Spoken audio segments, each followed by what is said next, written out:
గత వారం బైబిల్ పట్టణంలో ఎక్కడికి వచ్చి ఆగిపోయాం మనం? నిర్గమాకాండము 20 అధ్యాయము.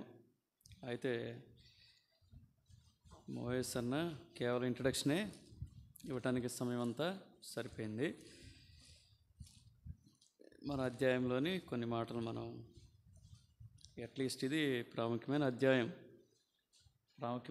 కాబట్టి దీని దగ్గర ఒక 3-4 వారాలైనా మనం టైము తీసుకోవటం మంచిది. సరే, ఈరోజు మనం 17 వచనాల వరకు మార్చి చదువుకుందాం. మొదటి వచనం నుంచి 17 వచనాల వరకు మార్చి చదువుకుందాం. దేవుడు ఈ ఆజ్ఞలన్నీ వివరించి చెప్పాను.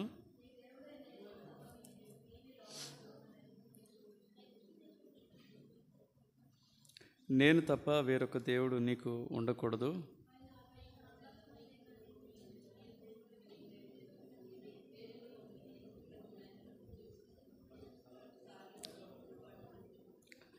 ఏలయనగా నీ దేవుడైన యెహోవానుకు నేను రోషం గల దేవుడను. నన్ను ద్వేషించే వారి విషయంలో 3-4 తరముల వరకు తండ్రుల దోషమును కుమారుని మీదకి రప్పించచ్చు. నన్ను ప్రేమించి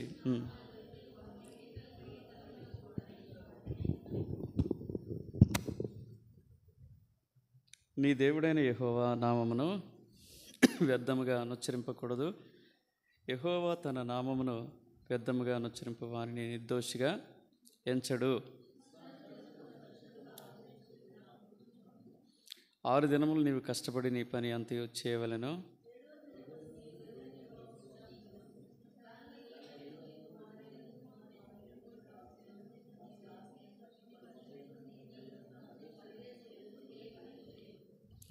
ఆరు దినముల్లో యెహోవా ఆకాశమును భూమి సముద్రమును వాటిలో ఉన్న సమస్తమును సృజించి 7వ దినమున విశ్రమించెను. అందుచేత యెహోవా విశ్రాంతి దినమును ఆశీర్వదించి దాన్ని పరిశుద్ధపరిచెను.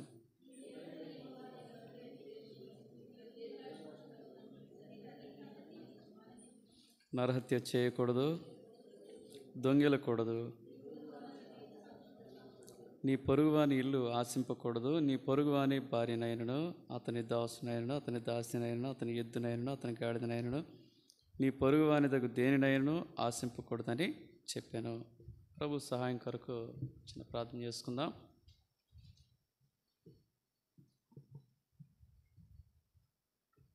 ప్రేమల తండ్రి యేసు ప్రభువా, నీ ఘనమైన ఉన్నతమైన నామమును బట్టి వందనాలు, స్తుతులు, స్తోత్రములు. ఇంతవరకు ప్రభా పాటల ద్వారా మీ నామాన్ని మహిమపరుచుకున్నారు, మేము నమ్ముతున్నాం.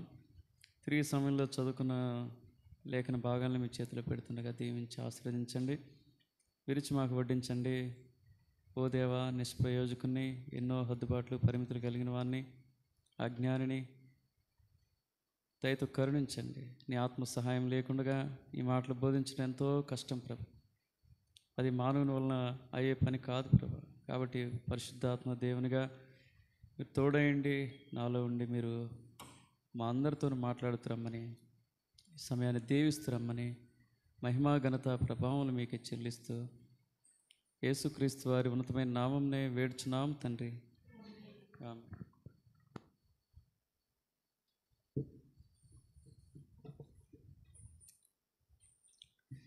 ఏందా సౌండ్?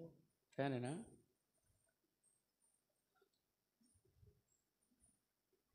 ఫ్యాన్ సౌండేనా? కిరికిరని ఎలుకలా? సరే, సమయంలో గత వారం మనం ఈ అధ్యాయాన్ని మనం ప్రారంభించుకోవడం జరిగింది. చాలా ప్రాముఖ్యమైనటువంటి అధ్యాయం ఇది. దీన్ని ఏమని అనుకోవచ్చు అంటే చాప్టర్ ఆఫ్ 10 కమాండ్మెంట్స్ అంటారు. చాప్టర్ ఆఫ్, దీన్నే కాకుండా ఇంకో చోట కూడా ఉంటాయి. ఎక్కడ? ద్వితీయోపదేశకాండం 5వ అధ్యాయం, అంతేనా? అక్కడ కూడా చూడండి. ద్వితీయోపదేశకాండము, నా నోరు తిరగట్లే, మాంసం బాగా తిని. ద్వితీయోపదేశకాండము, డ్యూటరానమీ అంటే బాగుంటుందేమో, కొంచెం తేలిగ్గా ఉంది. 5వ అధ్యాయంలో కూడా ఈ సంగతులు ఇక్కడ మనం చూస్తాం రిపీటెడ్గా. ద్వితీయోపదేశం అంటే అర్థం ఏంటి? 2వ ఉపదేశం. కాబట్టి అందులో ఆశ్చర్యం ఏమీ లేదు. మరొక పర్యాయము పరిశుద్ధాత్ముడు దేవుడు వాటిని రాయించి పెడతా వచ్చాడు. అయితే దీన్ని ఇంకొక చాలామంది ఏమంటారంటే లా ఆఫ్ మోజెస్ అంటారు, లా ఆఫ్ మోజెస్. కానీ వాస్తవంగా ఇది మోజెస్ ఇచ్చింది కాదు కదా, మోజెస్ ఇచ్చింది కాదు, దేవుడు ఇచ్చింది. ఎవరితో? అక్కడ మొదటి వచనంలోనే ఉంది. ఏమనుంది ఇక్కడ స్పష్టంగా? మొదటి వచనమే, దేవుడు ఈ ఆజ్ఞలన్నింటినీ వివరించి దేవుడే తన ప్రజలకు వివరించి చెప్పాడు. ఎంత అద్భుతం కదా, ఎంత ఆశ్చర్యం. అందుకనే వాళ్ళు తట్టుకోలేకపోయారు, దేవుని స్వరాన్ని వాళ్ళు ఏం చేయలేకపోయారు, తట్టుకోలేకపోయి ఇక్కడ అంటారు, ఎక్కడ 18-19 వచనాల్లో చదవండి. ప్రజలందరూ ఆ ఉరుములు, ఆ మెరుపులు, ఆ బోరధ్వనియు, ఆ పర్వత ధూమమును చూచి భయపడి తొలగి దూరంగా నిలిచి మోసలాడము, మేము విందుము. దేవుడు మాతో మాట్లాడేలా మేము భయపడుతున్నారు వీళ్ళు కదా. దేవుడు నేరుగా తన ప్రజలతో, అదే అద్భుతం ఏంటంటే బైబిల్లో ఉన్నటువంటి మర్మం ఏంటంటే, దేవుడు మనతో మాట్లాడేటటువంటి గ్రంథం ఏదైనా ఉందంటే అది బైబిలే. వాక్యం ద్వారా దేవుడు తన ప్రజలతో ఏం చేస్తాడు, మాట్లాడతాడు కదా. మాట్లాడుతుండగా వాళ్ళకి ఏం కలుగుతూ ఉంది, భయం కలుగుతూ ఉంది. ఎందుకంటే దేవుని స్వరము అంత గంభీరమైంది. 29వ కీర్తనలో దేవుని స్వరం గురించి ఒక పాట కూడా మంచి రాస్తా వచ్చాడు కదా. యెహోవా నీ స్వరము జలములపై వినబడెను, యెహోవా నీ స్వరము జలములపై వినబడెను, దేవదారుల విరచును, దేవదారుల విరచును, ప్రజ్వలింపచేయునగ్నిని, దేవదారుల విరచును, ప్రజ్వలింపచేయునగ్నిని. ఆయన స్వరానికి అంత శక్తి ఉంది. ఇక్కడ 29వ కీర్తన మీరు ఎప్పుడైనా చదువుకుంటే ఆయన స్వరానికి, నా పాట మొత్తం ఈ కీర్తన మీదనే ఆధారపడి వాళ్ళు రాయటం జరిగింది. ఆయన స్వరం ఎలాంటిదంటే అక్కడ రాస్తాడు. 4వ వచనం చదవండి. యెహోవా స్వరము బలమైనది, యెహోవా స్వరము ప్రభావం గలది, యెహోవా స్వరము దేవదారు వృక్షములను విరుచును. అదే ఎంత అసలు అంటే, ఇంకా కింద 8వ వచనం రాస్తే, యెహోవా స్వరము అరణ్యమును కదిలించును, యెహోవా కాదేశు అరణ్యమును. ఏంటంటే అద్భుతమైనటువంటి స్వరం, దేవుని స్వరం విని వాళ్ళు సంతోషించాల్సింది పోయి వాళ్ళు ఏం కలుగుతుంది, వాళ్ళకి భయం కలుగుతూ ఉంది. కాబట్టి ద లా ఆఫ్ గాడ్ అంటారు దీని ఏమంటారంటే దేవుని యొక్క ధర్మశాస్త్రం అంటారు తప్ప మోషే ధర్మశాస్త్రం కాదు కదా. మోషేకి ఆధిక్యత ఇచ్చాడు తప్ప అది తప్ప. అదే ఆ దినాల్లో ఇంకొక ఆయన కూడా రాస్తా వచ్చాడు. ఆయన ఏమంటారంటే హమ్మురబీ లా అంటారు. అదే కాలంలో ఈ మొజాయిక్ల ఆ కాలంలోనే ఈ మోషే ద్వారా ఇవ్వబడినటువంటి ఈ లా టైంలోనే ఇంకొక ఆయన వచ్చి ఆయన కూడా కొన్ని ఏం చేస్తూ వచ్చాడంటే ఒక 10 కమాండ్మెంట్స్ రాస్తూ వచ్చాడు. దాన్ని ఏమంటారంటే హమ్మురబీ లా అంటారు. అది కూడా మనుషులు రాసిందే. కానీ ఇక్కడ దేవుడే తన ప్రజలతో ఏం చేస్తూ వచ్చాడు, నేరుగా చెప్తున్నాడు. మొదటిగా మాట్లాడుతున్న మాట ఏంటంటే మొదటి వచనంలోనే ఏమంటాడంటే తన శక్తిని, తన సార్వభౌమత్వాన్ని, తన గొప్పతనాన్ని, తనకున్నటువంటి అధికారాన్ని దేవుడు చెప్పగానే చెప్తా ఉన్నాడు. ఏమంటున్నాడు చెప్పండి. నీ దేవుడినైన యెహోవాను నేనే కదా. ఎంత అథెంటిక్గా చెప్తా ఉన్నాడు దేవుడు కదా, ఎంత అథెంటిక్గా చెప్తా ఉన్నాడు. ఇప్పుడు కూడా తెలుసుకోవాలి, దేవుళ్ళు కాని వాళ్ళు చెప్పుకోలేదు మేము దేవుళ్ళు మన ఈ లోకంలో. ఇప్పుడున్న మనుషులు చెప్తున్నారు. ఇప్పుడు సేవిస్తున్నటువంటి వాళ్ళు అన్యులే కానీ ఎవరైనా కానీ వాళ్ళు ఎవరైనా మేము దేవుళ్ళు అని వాళ్ళు చెప్పారా చెప్పండి? ఎక్కడైనా ఆధారాలు ఉన్నాయో చెప్పండి? కానీ దేవునికైతే యేసు ప్రభువుకు సంబంధించి క్రిస్టియానిటీకి సంబంధించి ఎన్నో ఆధారాలు, నేనే దేవుణ్ణని ప్రభు చెప్తా వచ్చాడు. ఆయన దేవుడు కాబట్టి ఆ విధంగా చెప్పగలుగుతూ వచ్చాడు. కానీ ఇక్కడ జనాల్లో ఏమున్నాయి అభిప్రాయాలు అంటే యేసు ప్రభు గురించి ఏమున్నాయి అభిప్రాయాలు చెప్పండి? కనీసం ఒక 4-5 అభిప్రాయాలు చెప్తూ ఉంటారు. ఆయన చాలా మంచోడండి. ఆయన ఎవరంట? ఆయన మంచోడండి, ఉత్తముడండి. ఆయన ఎవరు? మనుషుల్లో ఉత్తముడు. ఆయన గొప్పోడండి, ప్రాణం పెట్టాడు కదా అని చెప్తూ ఉంటారు. కానీ దేవుని వాక్యం చెప్తుంది మొదటి యోహాను 5:20, ఆయన నిజమైన దేవుడును నిత్య జీవమునై ఉన్నాడు. కాబట్టి మనుషుల్లో ఉన్నటువంటి అభిప్రాయం మార్చుకోవాలి. ఆయన 100% మానవుడు, 100% పరిపూర్ణమైన మానవుడు, అట్ ది సేమ్ టైం పరిపూర్ణమైనటువంటి దేవుడు. ఎందుకు ఈ లోకానికి రావాల్సి వచ్చిందంటే మనకు తెలుసు కదా, మనుషుడు తన యొక్క పాపాలను స్వయంగా తీసుకోలేడు కాబట్టి, తన వల్ల కాదు కాబట్టి, ఎంత ధర్మశాస్త్రం ఇచ్చినా కదా, ఎంత దేవుడు ఈ 10 కమాండ్మెంట్స్ నీతిగా బ్రతకటానికి, యథార్థంగా బ్రతకటానికి, పవిత్రంగా బ్రతకటానికి, దేవుని స్వరూపంలోనికి మారటానికి, దేవుడు తను ప్రేమించి తన ప్రజలకు ఇచ్చినటువంటి ఈ ధర్మశాస్త్రం ఏదైతే ఉందో, ఉన్నప్పటికీ కూడా వాళ్ళు ఏం కావాల్సి వచ్చింది? బలు ఎందుకు అర్పించారు? ఎందుకు అర్పించారంటే వాళ్ళు పాపం చేస్తూ వచ్చారు. ఇన్ని లాస్ ఉన్నా కూడా వాళ్ళు ఏమవుతా వచ్చారు? తప్పిపోతూ వచ్చారు. ఇది చూసిన దేవుడు కదా, మరి వాళ్ళు పాపములు వాళ్ళంతా వాళ్ళు తీసుకోలేరు. ఈ లోకంలో ఉన్నటువంటి ఏ మనిషి కూడా ఏం చేయలేడు, వారి పాపాలకు ప్రాయశ్చిత్తము చేయలేడు. కాబట్టి మనుషులకి దేవునికి మధ్యవర్తిగా ఎవరు రావాల్సి వచ్చింది? ఆ దేవుడే తన కుమారుని పంపించాడు. దేవుడే తన కుమారుని పంపించి ఎలా పంపించాడంటే, రోమపత్రిక 8వ అధ్యాయము 2-3 వచనాల్లో మనం చూస్తాం.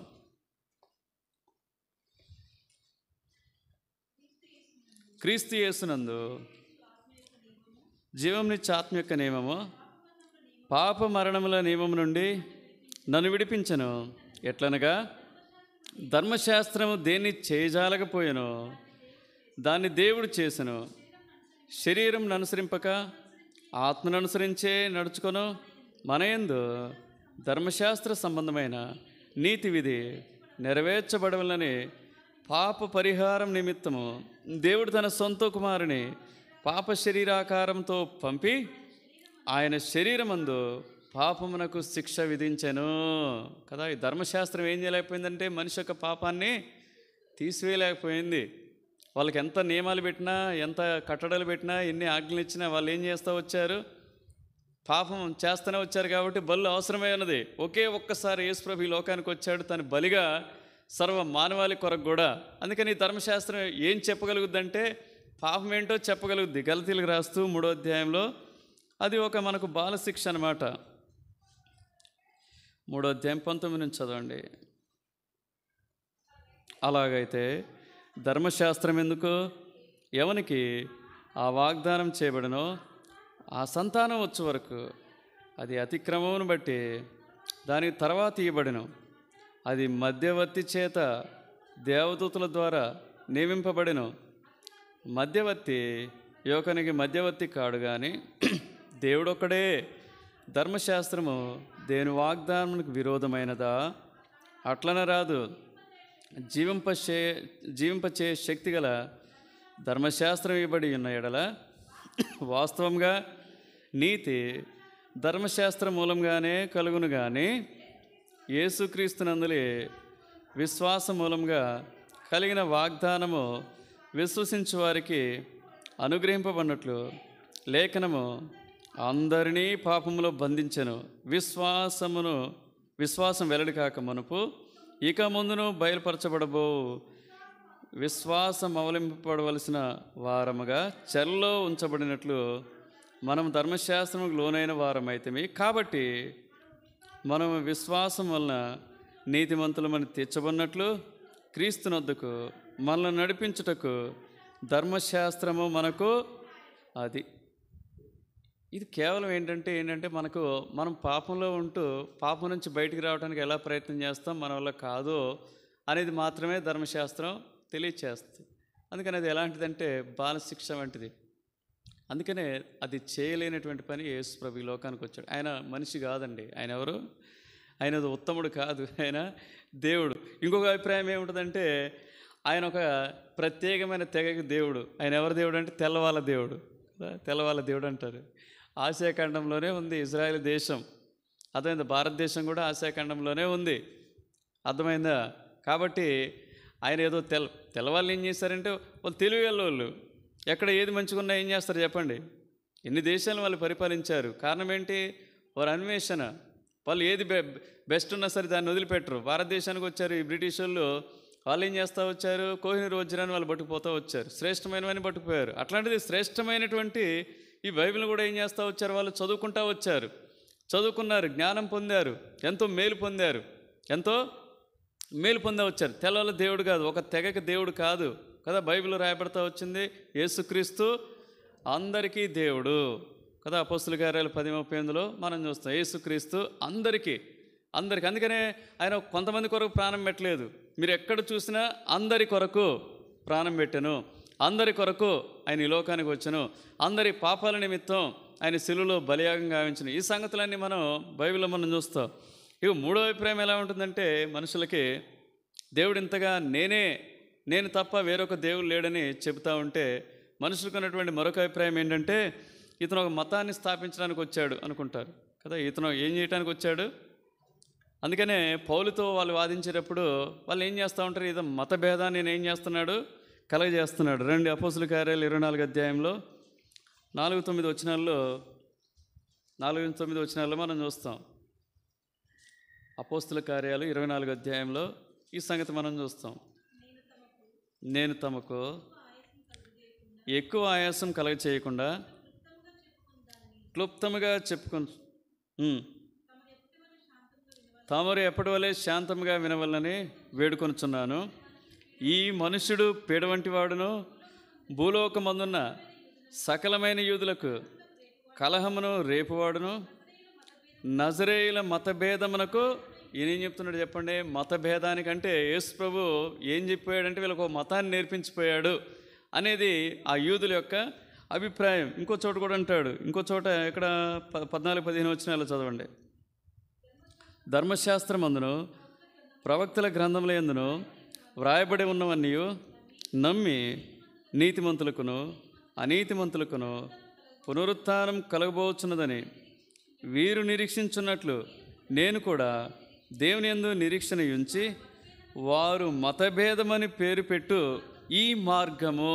ఏమంటున్నారు? మీరు మతం అనుకుంటున్నారు, కానీ ఇదేంటిది? మార్గం అని పౌలు చెప్తా ఉన్నాడు వాళ్ళందరికీ. యేసు ప్రభు మతాన్ని స్థాపించడానికి కాదు వచ్చింది ఈ లోకానికి. ఏం చెప్పడానికి? ఒక మార్గాన్ని చూపించడానికి.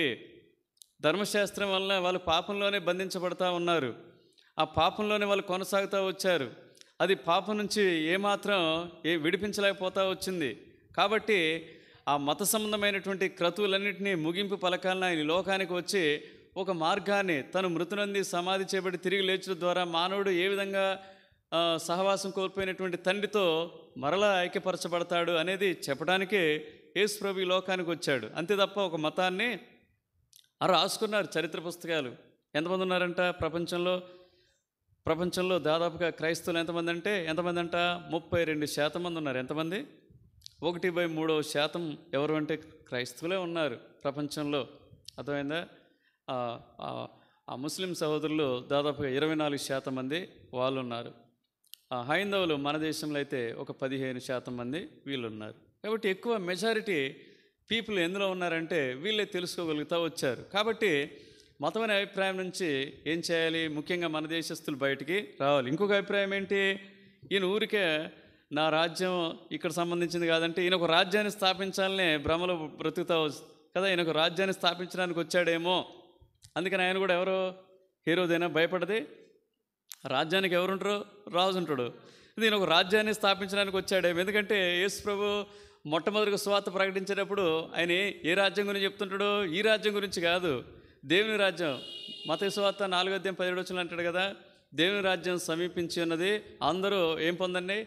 మారు మనసు పొందండి. ఈ మాటలు విన్న ప్రజలు ఏమనుకున్నారంటే ఈయన ఒక రాజ్యాన్ని స్థాపించడానికి వచ్చాడేమో అనే భ్రమలో బ్రతుకుతూ వచ్చారు. ఆయన రాజ్యాన్ని స్థాపించడానికి కూడా కాదు. ఇంకా చివరి అభిప్రాయం ఏంటంటే ఈయన ఒక మత బోధకుడు. ఈయనెవరు? ఒక రిలీజియస్ ప్రీస్ట్ కానీ ఒక ప్రీచర్ కానీ అనేటటువంటి అనేక పర్యాయాలు మనం చూస్తాం. చూడండి మత్తయి సువార్త 12వ అధ్యాయం 38వ వచనంలో యేసు ప్రభుని ఏమని పిలుస్తారంటే యూదులు కానీ ఆ దినాల్లో ఉన్నటువంటి ప్రజలు కానీ ఏమి అభిప్రాయం ఉందంటే 12:38 శాస్త్రుల్లోనూ పరిసయ్యుల్లోనూ కొందరు బోధకుడా. చాలు ఏం చెప్తా ఉన్నారు వీళ్ళు? బోధకుడని అభిప్రాయం. ఇదే మత్తయి సువార్త 8వ అధ్యాయం 9వ వచనంలో కూడా ఏమని సంబోధిస్తారు? 8వ అధ్యాయం 9వ వచనం,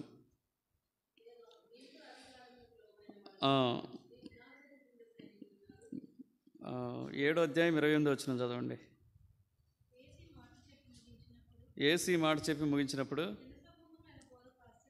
జన సమూహములు ఆయన బోధకు. చాలామంది ఏమనుకున్నారంటే ఈయన ఒక బోధకుడేమో అనుకున్నాడు కదా. ఇవన్నీ తప్పుడు అభిప్రాయాలు. కానీ ఇక్కడ దేవుడు చెప్తా ఉన్నాడు, ఈ 10 కమాండ్మెంట్స్లో, బైబిల్లో మొత్తం దాదాపు ఎన్ని కమాండ్మెంట్స్ ఉన్నాయంటే పాత నిబంధనలో 613 కమాండ్స్ ఉన్నాయి. ఇవి 10 కాదు ప్రాముఖ్యమైనవి, ఈ 10 కాదు. పాత నిబంధనలు ఎన్ని ఉన్నాయి మనకు?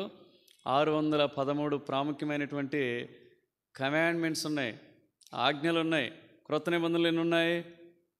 క్రొత్త నిబంధనలో ఉన్నటువంటి ఆజ్ఞలు ఏంటంటే దాదాపుగా 2.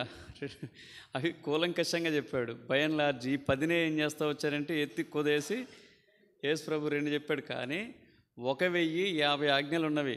1050 ఆజ్ఞలు ఉన్నవి క్రొత్త నిబంధనలో. మొత్తం మీద అయితే ఇందులో పాత నిబంధనలో గుర్తుపెట్టుకోండి 613, క్రొత్త నిబంధనలు అయితే 1050 ఆజ్ఞలు మనం కలిగి ఉంటాం. ఇవి గుర్తుపెట్టుకోవాలి కదా. అయితే ఇక్కడ 10 కమాండ్మెంట్స్ ఇక్కడ ఇస్తా వచ్చాడు. 2వ వచనం నుంచి లేదా మొదటి వచనం నుంచే మొదలవుతూ ఉన్నాయి. మొట్టమొదట 4 కమాండ్మెంట్స్ ఎలాంటివంటే రిగార్డింగ్, దేనికి సంబంధించిన చెప్పండి? Regarding hour conduct before God. దేవుని ఎదుట మన యొక్క కండక్ట్ అంటే ఏంటి? ప్రవర్తన, కోడ్ ఆఫ్ కండక్ట్. దేవుని ఎదుట మన ప్రవర్తన ఎలా ఉండాలి, దేవుని పట్ల మన వైఖరి ఎలా ఉండాలి, మొదటి 4 ఆజ్ఞలు తెలియచేస్తాయి. మొదటి 4 ఆజ్ఞలు అంటే ఎక్కడి వరకు? ఇందులో 10 ఆజ్ఞలు అంటే విభజించుకోవాలి.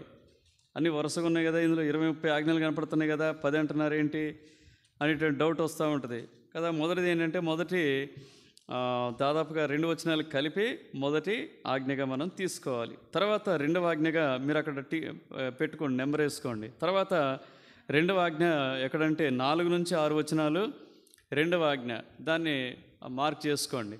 తర్వాత 4వ ఆజ్ఞ, 3వ ఆజ్ఞ 7వ వచనం మాత్రమే, 7వ వచనం మాత్రమే 3వ ఆజ్ఞ. 4వ ఆజ్ఞ 8 నుంచి 11 వచనాల వరకు 4వ ఆజ్ఞ. తర్వాత 5, ఇక్కడ 13వ వచనం 5, 14 6, 15 7, అంతేనా? 12 5, క్షమించండి, 12 5, 13 6, 14 7, 15 8, 16 9, 17 10. వీటన్నిటిని కలిపి 10 ఆజ్ఞలు అంటారు. ఫస్ట్ 4 ఏమంటారంటే regarding hour conduct before God. మిగతా 6 ఆజ్ఞలు ఏమంటారంటే బిఫోర్ మ్యాన్, మనుషుల ఎదుట మనం ఎలా నడుచుకోవాలో, మన ప్రవర్తన ఎలా ఉండాలో తెలియచేసేవి. అందుకనే యేసుప్రభు ఏం చేస్తా వచ్చారంటే మొదటి 4 ఆజ్ఞలు కలిపి ఏం చేస్తారు? మత్తయి సువార్త 22వ అధ్యాయంకు 35 నుంచి 40 వచనాలు, లేదా లూకా సువార్త 10వ అధ్యాయం 25 నుంచి 27 వచనాలు, అక్కడ తీసుకున్నా పర్వాలేదు. 2 పర్యాయాలు గుర్తుపెట్టుకోవాలి. మళ్ళీ ఎవరిని అడిగినా చెప్పగలిగే స్థితిలో మనం ఉండగలగాలి. 22వ అధ్యాయము 35 నుంచి 40 వరకు చదవండి. వారిలో ఒక ధర్మశాస్త్రోపదేశకుడు ఆయన శోధించు, బోధకుడా, ధర్మశాస్త్రంలో ముఖ్యమైన ఆజ్ఞ ఏదని అడిగాను. అందుకు ఆయన, నీ పూర్ణ హృదయంతోనూ, నీ పూర్ణాత్మతోనూ, పూర్ణ మనసుతోనూ నీ దేవుడైన ప్రభువును ప్రేమింపవలనదియే, ఇది ముఖ్యమైనదియు మొదటి అయిన ఆజ్ఞ. ఇందులో 4 ఉన్నాయి కదా. నేను చెప్పాను కదా, regarding hour conduct before God, దేవుని పట్ల మన వైఖరిని తెలియజేసేది ఇది. మొదటి 4ని కలిపి యేసు ప్రభు ఏం చేస్తూ వచ్చాడంటే ఒక ఆజ్ఞగా మారుస్తూ వచ్చాడు. తర్వాత ఏమన్నాడు? పొరుగువానిని ప్రేమింపాలి. పొరుగువాని ప్రేమించినప్పుడు ఏం చేయాలి? మిగతా 6 ఏం చేయాలి? మనం పాటించాలి. అందుకని దీన్ని ఏమంటారంటే బిఫోర్ మ్యాన్. ఓకేనా? బిఫోర్ మ్యాన్ అండ్ గాడ్ కూడా, దేవుని సముఖమందు, ఓకేనా, మనుషులు ఎదుట మన ప్రవర్తన గురించినటువంటి ఆజ్ఞ అనమాట ఇది. రెండింటిని ఏం చేస్తావు? మొదటి 4 గుర్తుపెట్టుకుని, పాత నిబంధనలో ఉన్నటువంటి మొదటి 4 ఆజ్ఞలు ఎవరికి సంబంధించినవి? దేవునికి సంబంధించినవి. 6 ఆజ్ఞలు దేనికి సంబంధించినవి? మనిషి సంబంధించినవి. అర్థమైంది? మనుషులు ఎదుట మనం ఎలా ఉండాలో తెలియచేసేవి. కాబట్టి మొదటి ఆజ్ఞ కొరకు మనం వెళ్దాం. మొదటి వచనం చదవండి.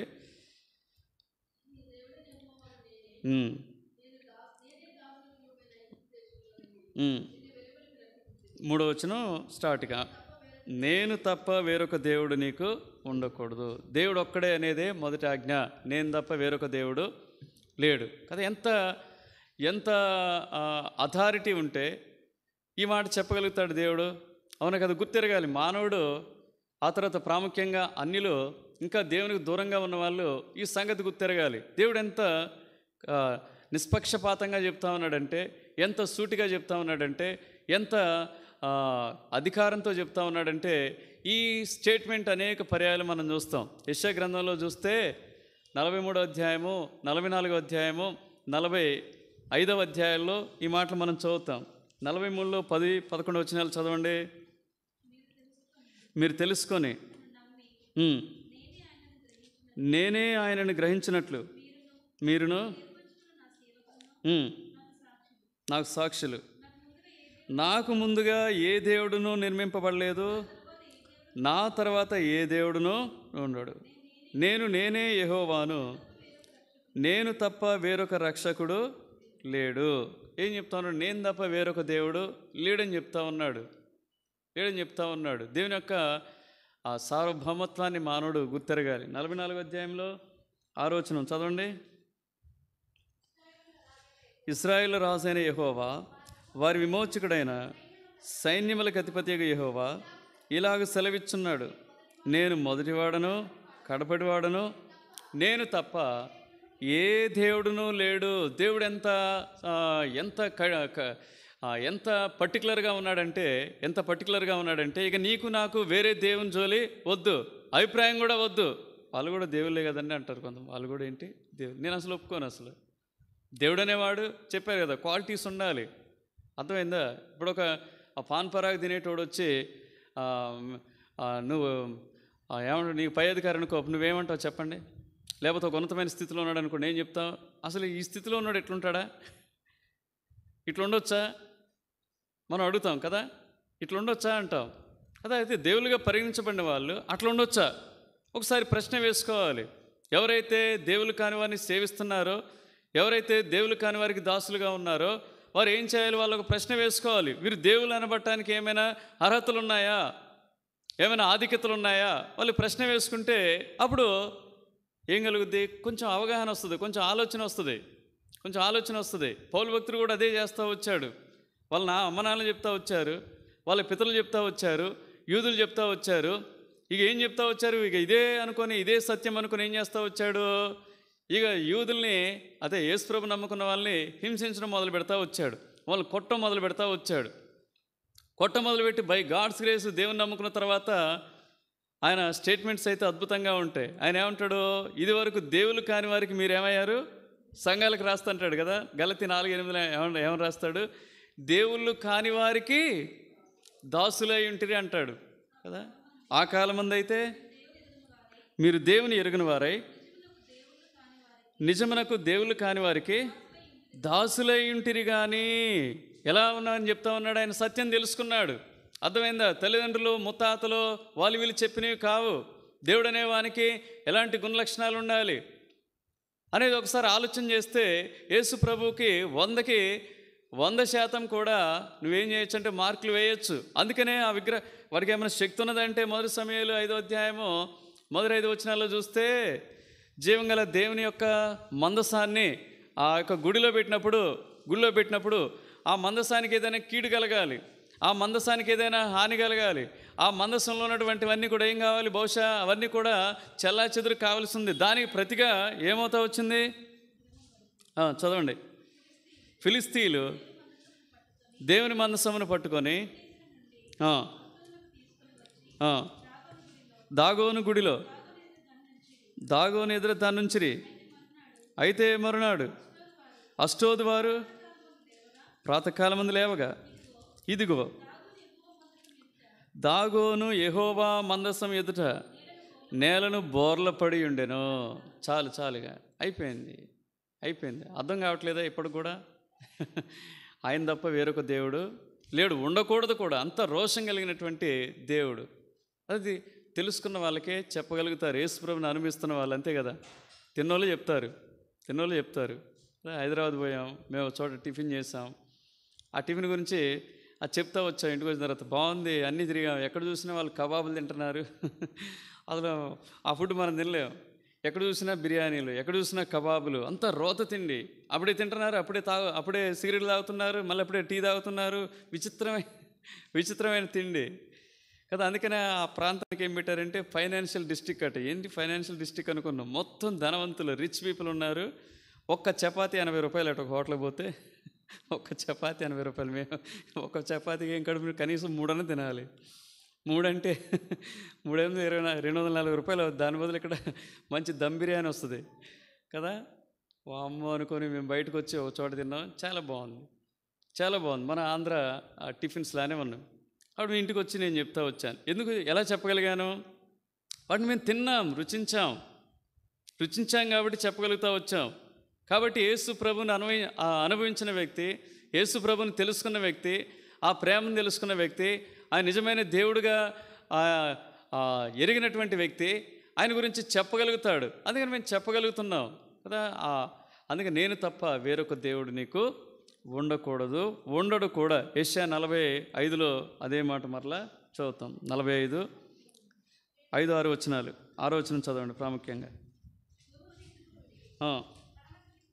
తూర్పు దిక్కు నుండి పడమటి దిక్కు వరకు నేను తప్ప ఏ దేవుడునూ లేడని జనులు తెలుసుకున్నట్లు ఇంత చక్కగా తేటగా రాయబడతా వచ్చింది. ఇంత చక్కగా. అందుకని దేవుడు పర్టికులర్గా ఉన్నాడు. ఇంకా నీకు ఏ దేవుడు నీ జీవితంలో ఉండకూడదు. నేను తప్ప వేరొక దేవుడు లేడని తన ప్రజల్ని. ఎందుకంటే ఆ దినాల్లో ఐగుప్తు దేవతలు అనేకంగా ఉన్నారు. అష్టోరో దేవతలని. ఒక్కొక్క పనికి ఒక దేవత. లైంగిక సంబంధమైన కార్యకలాపాలకు ఒక దేవత, ఆర్థిక సంబంధమైన కార్యకలాపాలకు ఒక దేవత. మన దేశంలో అట్లా పెట్టుకున్నారు కదా. ఆర్థిక కార్యకలాపాలకి ఒక ఆమె ఉంటుంది. అర్థమైందా? ఇంకొక ఆమె లైంగిక వాటికి ఇంకొక ఆమె ఉంటుంది. కొన్ని వాటి మీద, భవనాల మీద మనం చూస్తూ ఉంటాం. ఇంకా తర్వాత చదువులకి ఒక దేవతను పెట్టారు కదా. ఇంకొక రకరకాల వాటికి ఒక దేవతను పెడతా వచ్చారు. ఐగుప్తులో కూడా అలాంటి భయంకరమైన పరిస్థితుల్లో ప్రజలు అనేక రీతిలుగా ఏమైపోతూ వచ్చారంటే పతనమవుతూ వచ్చారు. తప్పుడు త్రోవలకి. ఎందుకంటే ఏదైనా మేలు కలిగిందనుకోండి, అక్కడ పోయిన మేలు కలిగిందనుకోని వాళ్ళేగా దేవతలు అనుకుంటారు. వాళ్ళేగా దేవుళ్ళుగా భావించి ఏం చేస్తారంటే వాటిని సేవించేవాళ్ళు. విసిగెత్తినటువంటి దేవుడు ఏం చేస్తూ వచ్చాడంటే నేను తప్ప మీకు ఏ దేవుడు ఉండకూడదు. ఇంత కఠినంగా వారికి మొదటి ఆజ్ఞ చూడండి. ఎంత పర్టికులర్గా ఉండాలి. ఎప్పుడు కూడా క్రైస్తవుడు అనబడేవాడు ఇంకొక దేవుడు, వాళ్ళు దేవుళ్ళే కదా అనే మాట రాకూడదు. దేవతలు ఉండొచ్చు కానీ దేవుడు ఒక్కడే. దేవతలని ఉన్నారు, దేవుడు ఒక్కడే అనేటటువంటి అభిప్రాయం కలిగి ఉంటే అప్పుడు వారి జీవితాల ద్వారా దేవుని నామం ఏం కలుగుతుంది చెప్పండి? మహిమపరచబడుద్ది. గుర్తుపెట్టుకోండి. ఎక్కడా కూడా దీంట్లోంచి డీవేట్ అయితే మాత్రం దేవుణ్ణి మనం ఏం చేయలేం, మహింపరచలేం. అది ఇందులో ఉన్నటువంటి మర్మం. రెండవదిగా ఏం చెప్తా ఉన్నాడు? 4వ వచనం నుంచి 6వ వచనం. పైన ఆకాశం అందే కానీ, భూమి అందే కానీ, భూమి క్రింద నిలయందే కానీ యుండు దేని రూపమునైనను విగ్రహమునైనను నీవు చేసుకొనకూడదు, వాటికి సాగిలపడకూడదు, వాటిని పూజింపకూడదు. ఏలయనగా నీ దేవుడైన యెహోవానగు నేను రోషం గల దేవుడను, నన్ను ద్వేషించు వారి విషయంలో 3-4 తరముల వరకు తండ్రుల దోషమును కుమారుల మీదకి రప్పించుచు నన్ను ప్రేమించి నా ఆజ్ఞలు గైకుని వారిని 1000 తరముల వరకు కరుణించు వాడినై ఉన్నాను. కాబట్టి చాలా జాగ్రత్తగా పెద్ద పెద్ద దైవజనులే రాస్తూ వచ్చారు. చార్లెస్ స్పర్జన్ అంటాడు, ఎస్పెషల్లీ ఒక విగ్రహ సంబంధమైనటువంటి వాటి గురించి, అసలు విగ్రహాలకి దేవునికి ఏమాత్రం సంబంధం లేదంటాడు. పర్టికులర్గా వాళ్ళ అంతమేంటో నాకు తెలియదు అంటారు. ఈ క్యాథలిక్ వాళ్ళ గురించి పర్టికులర్గా ఆయన చెప్తుంటాడు, వాళ్ళ అంతమేంటో నేను కూడా ఊహించలేను. నా వల్ల నేను దాన్ని ఎక్స్ప్రెస్ చేయలేను. ఎందుకో వాళ్ళు ఏ విధంగా తప్పారో తెలియకూడదు. 10 కమాండ్మెంట్స్ ఎవరి దగ్గర ఉంటాయి చెప్పండి? వాళ్ళు 10 కమాండ్మెంట్స్ని సేవించినంతగా మనం కూడా ఇళ్లలో తగిలించుకోం. కానీ అందులో ఉన్నటువంటి 2వ కమాండ్మెంట్ ఏంటి చెప్పండి? ఎంత గుడ్డోళ్ళు అయిపోయారు చెప్పండి, ఎంత గుడ్డోళ్ళు అయిపోయారు. 2వ కమాండ్మెంట్ ఏంటి చెప్పండి? ఏ రూపము కానీ ఏ ప్రతిమైన కానీ నువ్వు చేసుకొనకూడదు. అది ఏ రకంగా కూడా, నీళ్ళు కానీ, ఘన పదార్థం కానీ, ద్రవ పదార్థం కానీ, వాయు పదార్థం, ఏ పదార్థమైనా కానీ, అర్థమైందా, ఉండకూడదని పర్టికులర్గా ఇచ్చాడు. ప్రతి ఇళ్లలో ఏముంటాయంటే 10 కమాండ్మెంట్స్ హ్యాంగ్ చేస్తారు, 10 కమాండ్మెంట్స్ అమ్ముతారు. 10 కమాండ్మెంట్స్ వాళ్ళు ఏం చేస్తూ ఉంటారంటే వాటిని ఎంతో నిష్ఠగా పాటించాలని చూస్తూ ఉంటారు. అక్కడైతే రెండో దాంట్లోనే ఏమైపోతున్నారు. అదే అంటాడు, వాళ్ళ అంతమేంటో నేను చెప్పలేనంటున్నాడు చార్లెస్ స్పర్జన్. ఆయన పుస్తకాన్ని మధ్యాహ్న కాలం నేను చదువుతూ ఉన్నాను, ఈ 10 కమాండ్మెంట్స్ విషయమై చదువుతూ ఉంటే వాళ్ళ అంతమేంటో నేను చెప్పలేనని చెప్తా ఉన్నాడు కదా. అదే మనం చెప్పేది కూడా అదే. విగ్రహాలకి యేసు ప్రభుకి ఏ సంబంధము లేదండి, గుర్తెరగాలి. ఎన్ని మాటలున్నాయి తెలుసా విగ్రహాలకు సంబంధించి. ఎంత కఠినంగా ఉన్నాడంటే విగ్రహాలకు సంబంధించి చూడండి. ఎస్పెషల్లీ యేసు ప్రభుని నమ్ముకున్న వాళ్ళు, క్రైస్తవులు అనబడుతున్న వాళ్ళు, అర్థమైందా, మందిరానికి వెళ్ళేవాళ్ళు, చర్చ్ అనేటటువంటి స్థలానికి వెళ్ళేవాళ్ళు ఏం చేయకూడదు. విగ్రహారాధన అనేది ఏమాత్రం word based worship is better than Idol based worship అన్నాడు చార్లెస్ స్పర్జన్. వాక్యానుసారమైనటువంటి ఆరాధన, అర్థమైందా, ప్రతిమ సంబంధించినటువంటి ఆరాధన కంటే శ్రేష్టమైనది అన్నాడు. కాబట్టి చాలా జాగ్రత్తగా ఉండాలి ఈ విషయాల్లో. చూడండి ఎన్ని పర్యాయాలు ఈ మాటలు రాస్తాడు. ఇర్మియా గ్రంథంలో 10వ అధ్యాయం అంటాడు, వాడి గురించి రాస్తాడు. బైబిల్లో ఇన్ని పర్యాయాలు చెబితే వీళ్ళు అనుసరిస్తున్న వాళ్ళకి జ్ఞానం ఉండటం లేదు. ఇర్మియా గ్రంథము 10వ అధ్యాయం 3వ వచనం చదవండి. కొన్ని వచనాలు మీకు చూపిస్తాను. 3వ వచనం 4 నుంచి చదవండి. వెండి బంగారముల చేత పనివారు దాన్ని అలంకరింతురు, అది కదలక ఎండినట్లు మేకులు పెట్టి సుత్తెలతో బిగ్గొట్టి దాన్ని నిలుపుదురు. అవి తాడి చెట్టు వలె తిన్నగా ఉన్నవి, అవి పలుకవు, నడవనేరవు గనుక వాటిని మోయవలసి వచ్చెను. వాటికి భయపడకుడి, అవి హాని చేయనేరవు, మేలు చేయట వాటి వలన కాదు. యెహోవా నిన్ను పోలిన వాడెవడనో లేడు, నీవు మహాత్మ్యం గల వాడవు. చాలు కదా. ఇంత జీవం కలిగిన దేవుణ్ణి విడిచిపెట్టి జీవం కలిగినటువంటి దేవుణ్ణి ఎరిగి ఈ ప్రతిమలకు విగ్రహాల జోలికి ఎలా పోగలుగుతున్నారనేది $1 మిలియన్ ప్రశ్న క్రైస్తవ సమాజానికి. ఆ విధంగా కాదండి, చాలా దూరంగా ఉండాలి వాటికి. బైబిల్ ఇంత పర్టికులర్ 135 కీర్తనలు అంటాడు, అవి వెండి బంగారువి, అవి ఏం చేయవంట, అవే మాట్లాడవవి. చదవండి 135 కీర్తన 15 నుంచి 18 వచనాలు.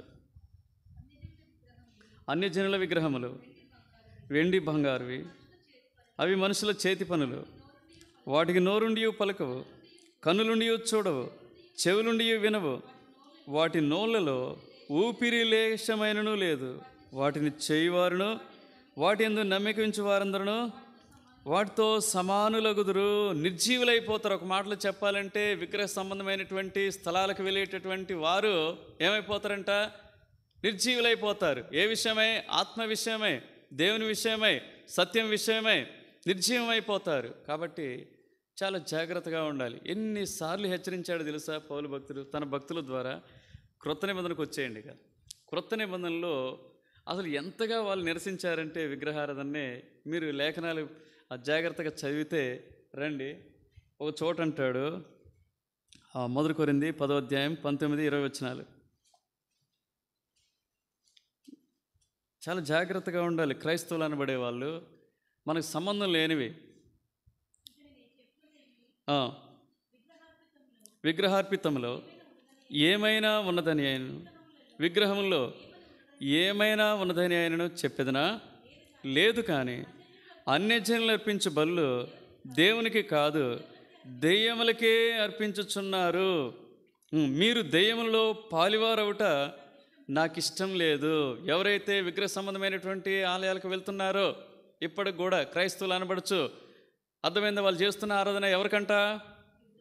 దెయ్యాలకని చెప్తా ఉన్నాడు. దెయ్యాలకి ఆరాధన చేసేది. అందుకని ఎక్కడ కూడా బస్సులలో వాటిలో పెడతారు, 3 ఫోటోలు వేసి దండ పెడతారు. నాకు ఎక్కలేని కోపం వస్తుంది. యేసు ప్రభువుకు ఒక ఫోటో పెట్టి, ఆయన సజీవుడైన దేవుడు. ఆయన ఎవరు చెప్పండి? అది ఇప్పుడు కాదండి, మొదట ఉన్నటువంటి యోబు అన్నాడు, నా విమోచకుడు సజీవుడు, నేను సజీవుల దేశంలో ఏం చేస్తాను, ఆయన కన్నులారా చూస్తానన్నాడు కదా. సజీవులు ఉండే దేశంలో కదా ఆయన సజీవుడైన దేవునికి ఏం చేస్తా ఉన్నారు చెప్పండి? దేన్ని బట్టి చెప్పండి? నువ్వు ఎంటర్టైన్ చేయబట్టే కదా. భారతదేశం లాంటి దేశంలో ఎంతోమంది పాపంలో కొనసాగుతున్నారు. దేన్ని బట్టి? వాళ్ళు చేస్తున్న భక్తిని బట్టే, అదే అన్య భక్తిని బట్టే. అర్థమైంది? అవి ఏమి నేర్పించకపోవటాన్ని బట్టే, అవి ఏమి సత్యంలోనికి నడిపించకపోవటాన్ని బట్టే, అలాంటి దేశంలో పుట్టిన నీవు, యేసుప్రభుని ఎరిగిన నీవు మరలా అలాంటి వాటిని ఎలా పెట్టగలవు మందిరాల్లో చెప్పండి? ఒక ఫ్లెక్సీ పెట్టాడు ఒక ఆయన, ఒక యేసుప్రభుకి ఏం పెట్టాడు? సరే, కొంతమంది ఏదో మొత్తానికి అక్కడ ఏదో యేసుప్రభు మందిరాన్ని చూపెట్టడానికి, అయినప్పటికీ కూడా అసలు వాక్యం రాసుకురాదు పెద్దగా, ఇంత పెద్ద తాటికాయ అక్షరాలతో వాక్యం రాసుకురాదు. రాసుకుంటే మళ్ళీ ఏమంటారు? విమర్శ ఏంటంటే హెబ్రోన్ వాళ్ళు అంత పిచ్చోళ్ళండి, వాళ్ళు మందిరాలకు ఏం చేస్తూ ఉంటారు. అవునే, పిచ్చోళ్ళమే, పిచ్చోళ్ళు. వాక్య పిచ్చి. ఎందుకో ఏమంటాడు? నీవిచ్చిన వాక్యము సత్యము, సత్యమందు వారిని ఏం చేయండి? ప్రతిష్ఠించుము. వాక్యమైన దేవుడని, ఆది యందు వాక్యం ఉండెను, వాక్యం దేవుని యొద్ద ఉండెను, ఆ వాక్యమే దేవుడైన. వాక్యం దేవుడండి, అది ఆ వాక్యం దేవుడు. అర్థమైందా? కొంతమంది ఏమంటారంటే, ఒక ఆయన, నేను ఈ మధ్య ఇక్కడ పోతే ఒక ఆయన ఈ ప్రాంతం హంసలాపురం పోతే, హెబ్రోనులాగా పిచ్చి పిచ్చిగా అన్ని వాక్యాలతో నింపేటి నాకు ఇష్టం లేదు బ్రదర్ అన్నాడు. పిచ్చోళ్ళే, నిజంగానే చెప్తాను, పిచ్చోళ్ళే. ఆ వాక్యమే ఏం చేస్తుంది? నిన్ను ఆదరిస్తుందయ్యా, నిన్ను కాపాడుతుందయ్యా. అర్థమైందా? నువ్వు చదువుకునేది ఎంత చెప్పు? ఎంతసేపు చదువుతున్నావు? ఎంత వాక్యం నీ హృదయంలో ఉంది? ఎంత వాక్శక్తి నీలో ఉంది చెప్పు? ఒకనాడు నిరాశ నిస్పృహలో ఉండి వాక్యం వైపు చూడు, నీకు ఎంత ఆదరణ కలుగుద్దు. అందుకే రాయిస్తాం తప్ప ఇదేదో పెద్ద ఏదో ఆడంబరంగా రాసే కావు, ఆడంబరంగా రాసే కావు. అట్లా విమర్శలు బయట ఏం చేస్తూ ఉంటారంటే విమర్శలు చేస్తూ ఉంటారు. నేను ఇంటికి కూడా రాసేటప్పుడు ఇక్కడ కూడా అన్నారు, ఇన్ని అవసరమా? అవసరమే అన్న, ఇంకొన్ని రాపిద్దాం. ఇన్నున్నా సరైన భక్తి చేయటం లేదనేది మా బాధ. ఇంకా రాపించాలి, నింపాలి. ఆ వాక్యము నింపడం అంటే అర్థం ఏంటంటే, ఆ వాక్యం మనలో నింపుకోవాలనే ఉద్దేశంతోనే ఇది చేయటం తప్ప వేరే ఉద్దేశం కాదు. నా తలంపు ఏంటంటే ఈ చేసే విగ్రహ సంబంధమైనటువంటి ఆరాధన ఏదైతుందో అది దెయ్యాలకే అని చెప్తా ఉన్నాడు. ఇంకో చోట అంటాడు, 1 కొరింథీ 10వ అధ్యాయం 4వ వచనం.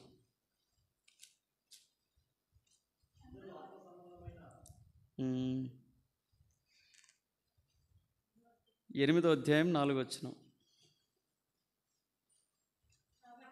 కాబట్టి విగ్రహములకు బలి అర్పించిన వాటి తినుట విషయము, లోకమందు విగ్రహము వట్టిది. చాలు, అదేలాంటిదంట? వట్టిది. గుర్తుపెట్టుకో, వాటి వల్ల ఏమీ కాదు. ఇంకో చోట రాస్తాడు, రండి, 2 కొరింథీ 6వ అధ్యాయము 14 నుంచి కొన్ని వచనాలు ఉంటాయి.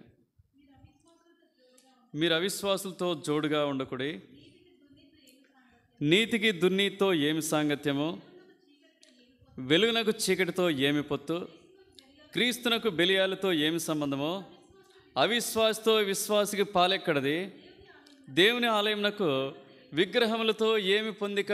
అనేక మంది క్యాథలిక్ వాళ్ళతో నేను ఈ మాట చెప్పి వాళ్ళని బలపరచడానికి దేవుడు నాకు సహాయపడతా వచ్చాడు. అనేకులు చెప్పానండి సత్యం, నేను చెప్తున్నాను కదా. వాళ్ళని తిట్టుకున్నారు, వీడికి ఇంత గర్వం అనుకున్నారు. ఏమనుకున్నా సరే దొరికినటువంటి సందర్భాన్ని వదిలిపెట్టకుండా చెప్పగలుగుతా వచ్చాను. దేవుడు ఎవరిని కరుణిస్తాడో వాళ్ళని కరుణిస్తాడండి. మన చేతుల్లో ఏమంటాడు చెప్పండి? రోమపత్రిక 9వ అధ్యాయంలో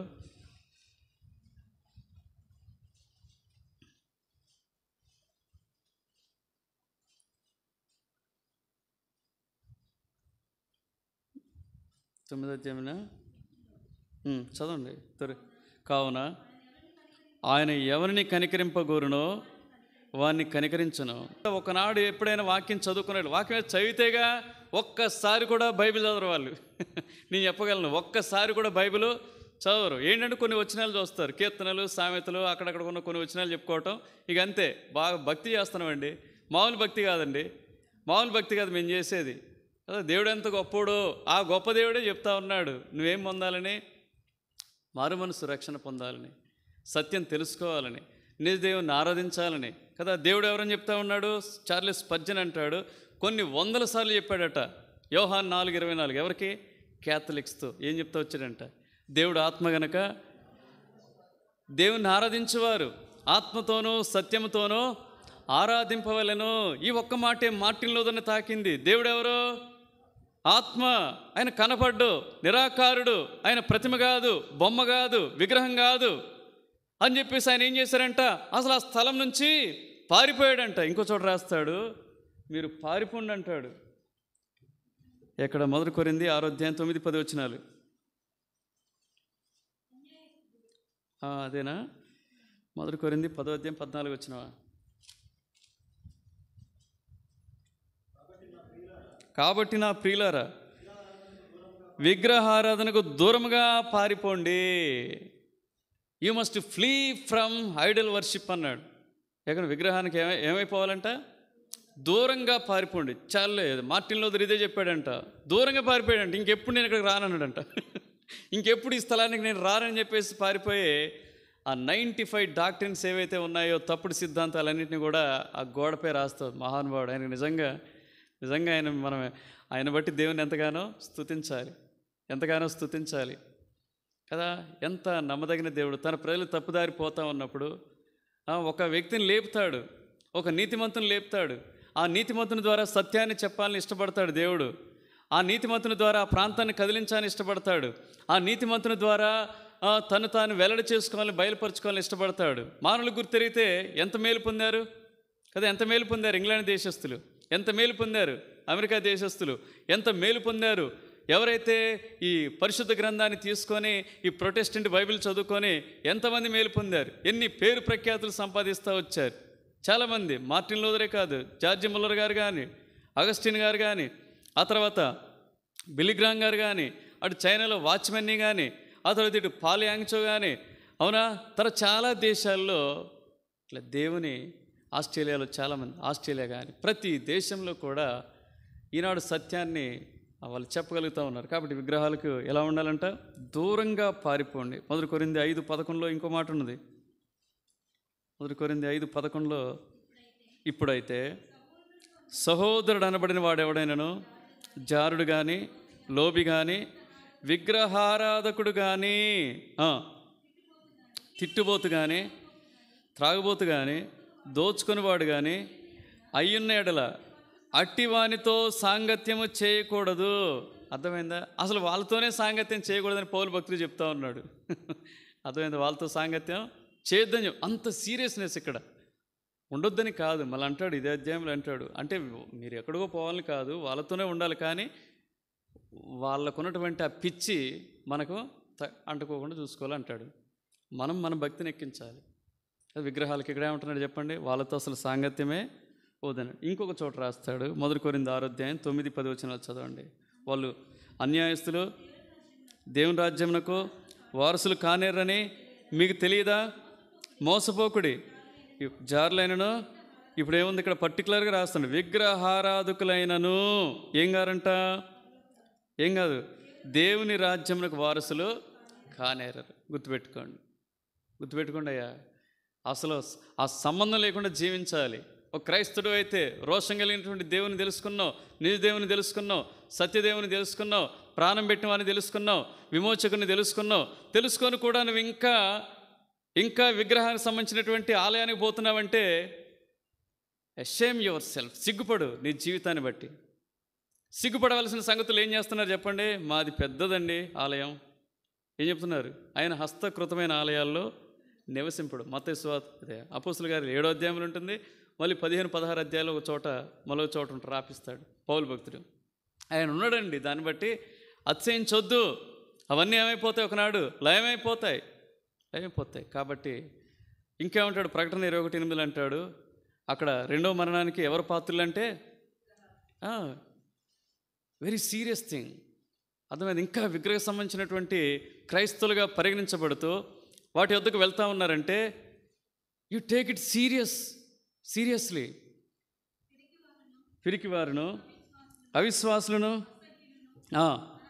నరహంతకులను, వ్యభిచారులను, మాంత్రికులను, విగ్రహారాధకులను, అసలు వాళ్ళతో సంబంధమే లేదు, వాటి వద్దకు పోవద్దంటే వాళ్ళకి ఏముందంటే చెప్పండి? అగ్ని గంధకముతో మండు గుండములో పాలు పొందుదురు. ఇది రెండవ మరణం. వెరీ సీరియస్ థింగ్ ఇది. నేను చెప్తున్న మాటలు కావు, బైబిల్లో రాయబడినటువంటి ప్రకటన 22:15 చదవండి. 22:15 కుక్కలను, మాంత్రికులను, వ్యభిచారులను, నరహంతకులను, విగ్రహారాధకులను, అబద్ధమును ప్రేమించి జరిగించు ప్రతివాడును వెలుపటనందరూ. పరలోకానికి వీళ్ళు ఎక్కడుంటారు? వెలుపటనుంటారు. ఎంత తేటగా బైబిల్ ఎక్కడ లాస్ట్ పేజీ వరకు రాస్తూ వచ్చాడు. అర్థమైందా? మొదటి పేజీ నుంచి మొదలుకొని ఆదికాండం మొదలుకొని లాస్ట్ వరకు కూడా ఉంది. We don't have connection with idols. దేవుని ప్రజలకు విగ్రహాలతో ఏం లేదు, సంబంధం లేదు అని రాపిచ్చాడు. హెచ్చరికలు కూడా రాపిచ్చాడు. ఇవన్నీ తెలుసు కూడా నువ్వు ఆరాధిస్తున్నావంటే you are digging your own feet. నీ గొయ్యి నువ్వే తవ్వుకుంటున్నావు. ఎవరు నేను బాగు చేయలేరు. ఎవరు వాళ్ళని ఏం చేయలేరు? ఇప్పటికైనా వాళ్ళు కళ్ళు తెరిచి నిజదేవుడైనటువంటి సత్యదేవుడైనటువంటి యేసుప్రభు యొద్దకు వచ్చి మారు మనసు పొందితే మేలు. కాబట్టి ఎంత సీరియస్ థింగ్ ఇది. రెండోది ఏమన్నదంట? ఏ రూపము కూడా ప్రతిమ కూడా ఆయనకు చేయకూడదు. మూడవది 4వ అధ్యాయం 7వ వచనం, నీ దేవుడైన యెహోవా నామమును వ్యర్థముగా నుచ్చరింపకూడదు. యెహోవా తన నామమును వ్యర్థముగా నుచ్చరింపవారిని నిర్దోషిగా ఎంచడు. ఇది 10 ఆజ్ఞల్లో మూడవది. ఇది కూడా చాలా సీరియస్ థింగ్. ఆయన నామాన్ని వ్యర్థంగా మరి ఉచ్చరించడం అంటే ఏంటి చెప్పండి? మీరు చెప్పండి ఏంటి చెప్పుకొని, మీకు తెలుస్తే చెప్పండి. ఎట్లా? ఎవరైనా వ్యర్థంగా ఉచ్చరిస్తారా? చెప్పండి. ఒక ఆయన ఉన్నాడు. ఆయన చెప్తారు. ఎవరు చెప్తారు? ఆనందం గారు చెప్తారు. ఫోన్ చేశారంట, అంకుల్ ఇంటర్వ్యూకి పోతున్నారు అన్నాడంట. సరే మంచిది, ప్రేయర్ చేయండి. ప్రేయర్ చేశారు. పోయిండట. ఇంటర్వ్యూ ఫేస్ చేశారంట. సెలెక్ట్ మళ్ళీ సాయంకాలం ఫోన్, అంకుల్ రాగానే ఇంట్లో ఏం పెడదాం? ప్రేమ విందు పెడదామంట. ప్రేమ విందు పెడదాం. తర్వాత అరవిందం గారు తెలుసుకున్నది ఏంటంటే, ఈయన ఏం చేస్తా వచ్చాడు, ఇంటర్వ్యూకి పోకముందే అవతల ఆయనకి ఏం చేశాడు? లంచం ఇచ్చాడు. లంచం ఇచ్చి ఆ ఉద్యోగం సంపాదించుకొని వచ్చి ఏం పెడతా ఉన్నాడు? థ్యాంక్స్ గివింగ్ మీటింగ్ పెడతా ఉన్నాడంట. థ్యాంక్స్ గివింగ్ మీటింగ్ సాక్ష్యం ఏం చెప్తా ఉన్నాడు? దేవుడు ఎంత దయగలవాడంటే, ఎంత కనికరం గలవాడంటే, ఎంత మంచి దేవుడు అంటే, నేను ఇంటర్వ్యూ పోయాను, దేవుడు నాకు సహాయపడి నాకు ఉద్యోగం వచ్చింది. ఉద్యోగం దేవుడు ఇచ్చిందా, నువ్వు పెట్టిన లంచం ద్వారా వచ్చిందా చెప్పు. ఇది దేవుని నామాన్ని డిస్గ్రేసింగ్ ద నేమ్ ఆఫ్ లార్డ్. దేవుని యొక్క నామానికి అవమానకరంగా ఉంటే వ్యర్థంగా ఉచ్చరించడం అంటే ఇది. 3 ఉంటాయి ఇందులో. 3 ఉంటాయి. చార్లెస్ స్పర్జన్ చెప్తారు. 3 ఉంటాయి ఇందులో. ఒకటి ఏంటంటే, ఇందులో ఉన్నది ఏంటంటే, ఫస్ట్ది ఏంటంటే ఏమంటారంటే ప్రొఫారిటీ అంటారు. ప్రొఫారిటీ అంటే ఏంటంటే అసభ్యకరంగా దేవుని నామాన్ని ఏం చేస్తారంటే వీళ్ళు వాడుకుంటారు. అసభ్యకరంగా వాడుకోవటం అనమాట. అసభ్యకరంగా అసభ్య కార్యకలాపాలు వాళ్ళు చేసి ఏం చేస్తూ ఉంటారు? ఆయన నామాన్ని ముందు పెడతా ఉంటారు. ఇది ఒకటి ఉంటుంది. రెండోది ఏమంటారంటే ఫ్రివారిటీ అంటారు. ఇంకోటి ఏంటంటే ఫ్రివారిటీ అంటే ఏంటంటే తుచ్చమైన పనులని మత్తయి సువార్త 7వ అధ్యాయంలో ఉంటుంది కదా. వాళ్ళు నా నామాన్ని బట్టి ఏం చేశారు? అది చెప్పలే దేవుడు చెప్పినవి కావవి, దేవుడు ఆజ్ఞలు కావవి, దేవుని చిత్తం కావవి. నామాన్ని బట్టి ఏం వెళ్ళగొట్టాను? వీడు వచ్చిండు, వీడు సార్ఫా ప్రాంతంలో వాడు ఉంటాడు, వాడు ఇప్పుడు విజయవాడ ఖమ్మం ఎంబడి తిరుగుతా ఉన్నాడు, వాడు ఉమ్మొస్తుండో ఏదో చేస్తా ఉన్నాడు. వాడి విషయమే జాగ్రత్త పడాలి ప్రజలు. వాడి విషయమే బహుదుర్మార్గుడు. ఇప్పుడున్న ఆ యొక్క హైదరాబాద్ వాళ్ళ కంటే కూడా వీడు పెద్ద దుర్మార్గుడు అయిపోయాడు. ఖమ్మం జిల్లాకి దాపురించాడు 2 జిల్లాల్లో. వాడి విషయమై చాలా జాగ్రత్తగా ఉండాలి. వారు ఎంత ఉన్నారండి భార్యాభర్తలు, దేవుని పని చేయొచ్చు, అంతమంది వస్తున్నారు. సత్యం చెప్పి పంపరాదు వాళ్ళని. నువ్వు నిజంగా నిజాయితీగా బ్రతికితే, నీతిగా బ్రతికితే దేవుని నీకు ఇవ్వడా కావాల్సింది? ఎంతోమంది సేవకులు నీతిగా బ్రతుకుతూ వాళ్ళకి కావాల్సినవి వాళ్ళు తింటూనే ఉన్నారు. మళ్ళీ ఏం చెప్తారండి? ఈ లోకంలో ఏమొద్దండి, మనం తీసుకుపోయేది ఏం లేదు, కానీ అన్నీ కావాలి. ఎక్కడ మొత్తం ఈ ఆస్తిపాస్తులు కానీ లగ్జోరియస్ లైఫ్ కానీ అంతా కావాలి.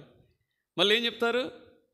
అన్నీ అనవసరం అండి. ఇది ఇప్పుడు పాడుకున్నాం కదా, వ్యర్థం అన్నీ వ్యర్థం అంటారు, కావాలంటారు. ఇదేమంటారు? తుచ్చమైనటువంటి విధానంలో దేవుని నామానికి అవమానం కలిగించడం. 3ది ఏమంటాడంటే హిపోక్రసీ, వంచనతోనూ కుయుక్తితోనూ దేవుని నామాన్ని ఏం చేస్తూ ఉంటారు. కానీ దేవుని కోరిక ఏంటో తెలుసా?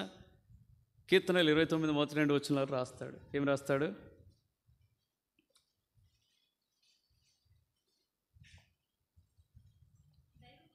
దైవపుత్రులారా యెహోవాకు ఆరోపించుడి, ప్రభావ మహాత్మ్యములను యెహోవాకు ఆరోపించుడి, యెహోవా నామమునకు చెందవలసిన ప్రభావమును ఆయనకు ఆరోపించుడి. ఏం చేస్తారంటే దేవుని నామానికి రావాల్సిన మహిమను ఏం చేస్తూ ఉంటారు వీళ్ళు? దొంగిలిస్తారు. ఒక మాటలో చెప్పాలంటే దేవుని స్థానాన్ని వీళ్ళు ఏం చేస్తారు? వీళ్ళు ఆక్రమించుకుంటారండి దేవుని స్థానాన్ని. అందుకని మీరు బోర్డులో చూస్తే దేవుని వాక్యం కొంచెం ఉంటుంది, వాళ్ళ ఫోటోలు పెద్దగా ఉంటాయి. మీరు ఎప్పుడు చూసారా? దేవుని వాక్యం ఎక్కడ ఉంటుంది? చివరి ఎక్కడో ఉంటుంది.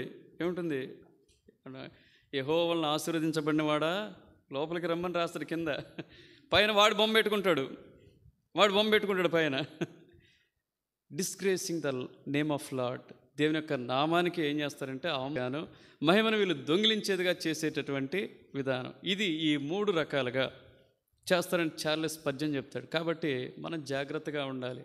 అందుకనే తన శిష్యులకు యేసు ప్రభు మొట్టమొదటిగా పరలోక ప్రార్థన నేర్పించేటప్పుడు హ్యాలోడ్ బీ యువర్ నేమ్ అన్నాడు. నీ నామము పరిశుద్ధ పరచబడును గాక. ఎవరి ద్వారా? మన జీవితాల ద్వారా. ఇది గుర్తుపెట్టుకోవాలి. అదే ఆయన కోరేది. నా నామాన్ని మీరు పిచ్చి పిచ్చిగా వాడుకోవద్దు. నామానికి శక్తి ఉంది, కాదంటం లేదు. మహిమ ఉంది, కాదంటం లేదు. ప్రభావం ఉంది, కాదంటం లేదు. కానీ దాన్ని ఏం చేయొద్దు? అపవిత్రమైన వాటికి, అపరిశుద్ధమైన వాటికి ఏం చేయొద్దు? నా నామాన్ని మీరు వాడుకొనవద్దు అని అర్థం ఇందులో. నాలుగోది చెప్పి మనం ముగించుకుందాం. 20వ అధ్యాయము 8 నుంచి 11 వచనాలు. విశ్రాంతి దినమున పరిశుద్ధముగా ఆచరించుటకు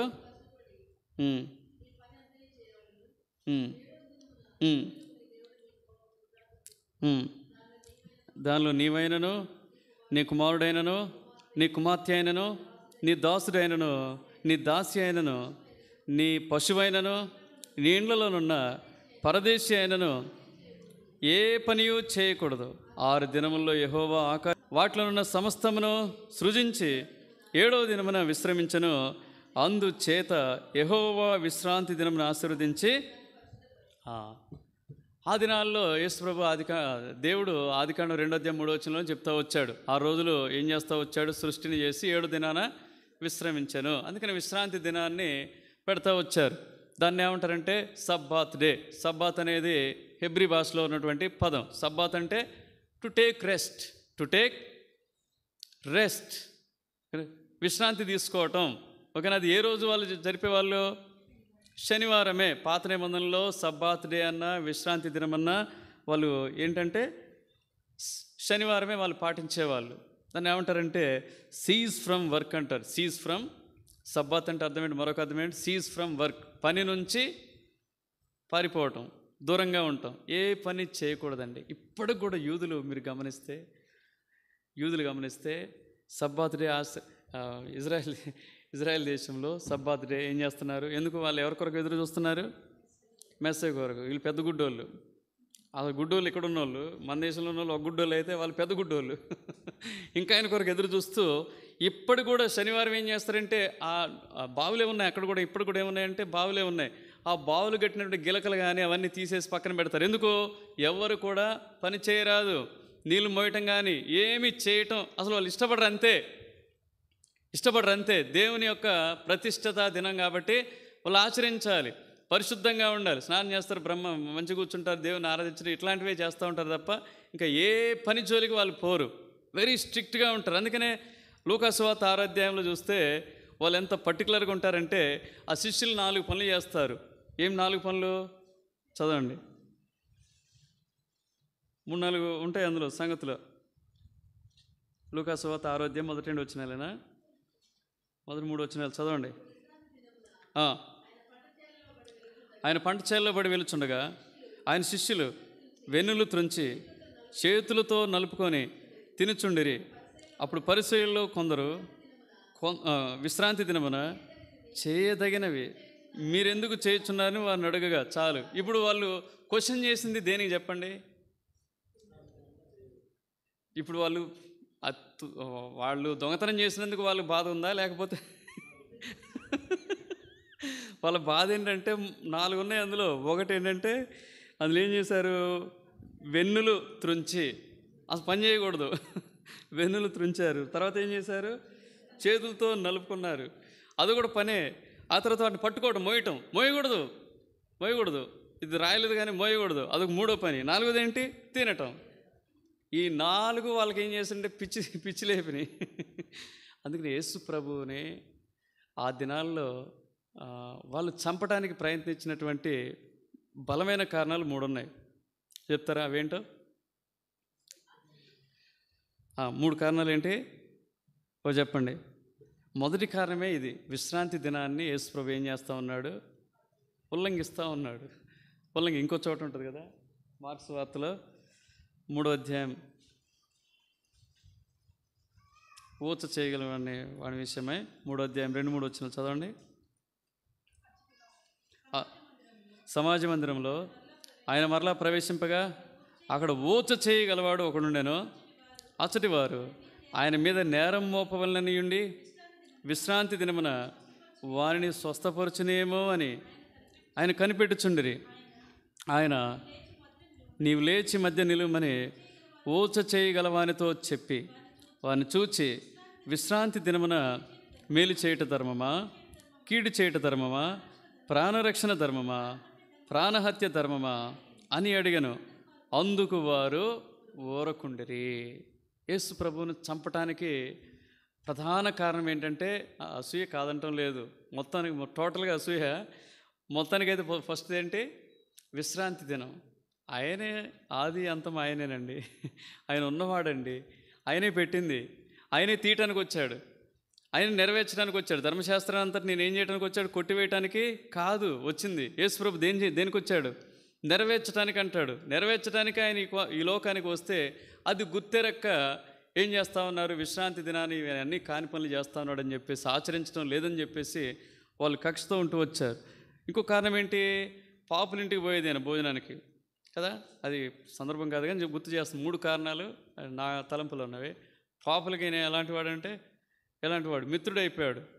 పాపులైన వాళ్ళ ఇంటికి పోతూ ఉంటే వాళ్ళు ఓర్చుకోలేకపోతూ వచ్చారు. 3వది ఏంటి? ఈయన దేవుని కుమారుడు అంటాడండి. నీ పాపాలు క్షమించబడి అని చెప్తారు మార్క్స్ వార్తలు. వాళ్ళకి ఎక్కలేని కోపం వస్తుంది వాళ్ళకి. ఈయన దేవునికి పాపాలు దేవుడే కదా క్షమించాల్సింది, ఈయన క్షమించడం ఏంటి అనేటటువంటి 3 కారణాలు ఆ యొక్క పరిశీలన మధ్యలో మెదులుతూ ఉంటాయి. వాటిని బట్టి ఆయన చంపాలని ప్రయత్నం చేస్తూ ఉంటారు. ఇప్పుడు మనం విశ్రాంతి దినం కొరకు రాయబడినటువంటి 4వ ఆజ్ఞలో ఉన్నాం. విశ్రాంతి దినాన్ని ఏం చేయాలంటే వారు విధిగా పాటించాలి. అందుకనే యెషయా భక్తుడు కూడా రాస్తాడనమాట. ఎంత సీరియస్గా రాస్తాడంటే 58వ అధ్యాయంలో ఒక మాట చదువుకుని ముగించుకుందాం, సమయం అయింది. ఏం రాస్తాడు? 13వ వచనమా? నా విశ్రాంతి దినమున వ్యాపారం చేయకుండా నాకు ప్రతిష్ఠిత దినమని నీ ఊరుకుండే నెడల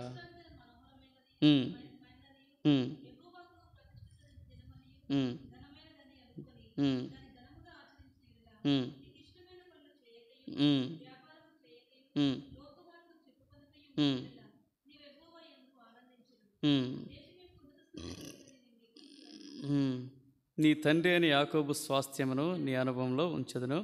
యెహోవా సెలవిచ్చిన వాక్యం ఇది. ఈ కారణాన్ని బట్టి ఇన్ని ఆధిక్యతలు ఉంటాయి కాబట్టే వాళ్ళు ఎంతగానో విశ్రాంతి దినాన్ని వాళ్ళు పాటించేవారిగా ఉంటారు. 4 కమాండ్మెంట్స్ మనం ధ్యానించుకున్నాం. ఒకటేంటి? వేరే ఏ దేవుడు నీకు ఉండకూడదు. రెండోది ఏంటి? ఏ రూపాన్ని కానీ ప్రతిమకు కానీ ఏం చేయకూడదు, వాటికి సాగిలపడకూడదు.